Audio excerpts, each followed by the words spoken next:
Bonjour et bienvenue pour ce rendez-vous hebdomadaire de décryptage de l'actualité économique et géopolitique en mode affranchi. Je salue tous les abonnés de TV Liberté pour cet épisode de fin juillet intitulé « La canicule, ça carbonise surtout votre épargne ». Alors, le discours est de plus en plus clair avec ce matraquage médiatique concernant la canicule, la planète qui brûle. Alors je vous rassure, il faisait 12 degrés au lever du jour à Brest et un peu plus de 13 à Reims, température maximale anticipée 19 degrés dans la journée et ça devrait baisser le lendemain à 18. Et il y a effectivement en France 10 départements sur 95 qui sont en vigilance canicule. Oups, non, pardon. La canicule, c'est quand la température ne redescend pas en dessous de 21 dans le nord et de 24 dans le sud. Eh bien, il n'y a pas de canicule du tout, même dans le sud, où les températures vont atteindre ou dépasser les 36 degrés, c'est-à-dire les 45 ressentis, avant de retomber autour de 30 le week-end prochain. Mais peu importe, les médias sont en boucle sur la canicule avec des cartes, des infographies qui vont du rouge vif au rouge cramoisi en passant par la biscotte carbonisée dès qu'on est au-delà de 35 degrés et y compris donc à Brest où il fait 13 degrés, mais on met déjà ça en orange. Non, ce n'est pas un bouleversement climatique, c'est un bouleversement chromatique. Mais derrière, ça déroule un discours que vous entendez.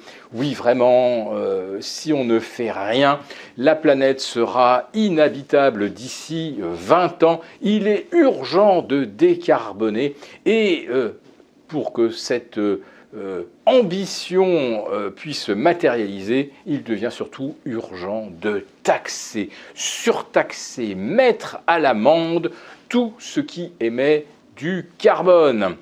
Alors évidemment, les lobbies des éoliennes, les lobbies des panneaux solaires se frottent les mains, mais ont-ils seulement fait le bilan carbone d'une éolienne de 200 mètres de haut implantée offshore sur un socle de 35 000 tonnes de béton. Ils prétendent que ce serait amorti en 20 ans, mais en réalité, les éoliennes produisant beaucoup moins que ce qui est inscrit sur le papier, au-delà de 20 ans, il faut remplacer l'éolienne, mais en réalité, elles ne sont pas amorties avant au moins 30 ans. Donc on a bien compris que le discours alarmiste sur le climat, c'est pour justifier une accélération du calendrier de toutes les façons de vous taxer, de vous imposer des pénalités sur le carbone. Et en France, on va vers encore plus de taxes sur les véhicules dits polluants, c'est-à-dire surtout les grosses cylindrées. Ça va encore dérouler sur les logements à rénover. Les passoires thermiques seront de plus en plus pénalisés. Enfin, vous ne pouvez déjà plus les louer. Mais si vous ne les louez pas, eh bien vous serez aussi taxé parce qu'un bien non occupé donnera lieu également à une pénalité. Alors là, ça a peut-être moins à voir avec le climat, mais votre épargne va également être carbonisée par les mesures de réduction des déficits en 2024. Bruno Attal l'a dit, il faut mettre le holà au gonflement des déficits et l'an prochain, on réduira de 4 milliards. Alors on va y arriver évidemment en réduisant la subvention des comptes personnels de formation. Autrement dit, c'était pris à 100% en charge. Il pourrait donc y avoir désormais un reste à payer de 30%.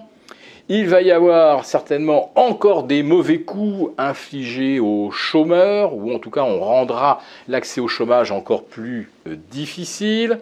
Et puis bien sûr, il y a toutes les recettes de poche habituelles du gouvernement, la surtaxation des alcools, des cigarettes. Et on va probablement aussi taxer davantage la propriété foncière au sens large. Et puis, la non-augmentation de la rémunération du livret A, qui aurait dû passer de 3 à 4,10, alors disons pour arrondir 4%, eh bien, en imaginant que l'inflation reste supérieure à 5% d'ici le mois de juillet 2024, savez-vous de combien l'épargnant se fait spolier avec ce maintien du taux à 3%? Eh bien, dans un an, ce sera 6 milliards. Voilà, spoliation pure et simple de 6 milliards. Ah, mais oui, mais si on avait remonté les taux à 4, alors on risquait bien pire, à savoir la faillite des assureurs qui auraient vu les capitaux s'enfuir vers le livret A. Les placements monétaires aujourd'hui rapportent maximum 1,8-1,9%, alors que vous auriez pu obtenir du 4%. Voilà qui risquait donc de siphonner l'assurance vie et de mettre donc les banquiers et assureurs dans une position intenable, car les sommes placées sont garanties et pour vous restituer l'argent, il fallait matérialiser toutes les pertes enregistrées en 2022 sur l'obligataire, c'est-à-dire des milliards et des milliards d'euros. Je vous rappelle que si vous voulez tout savoir sur le carbone et la décarbonation, nous mettons à votre disposition un petit rapport et quelques recettes pour vous en tirer le mieux possible.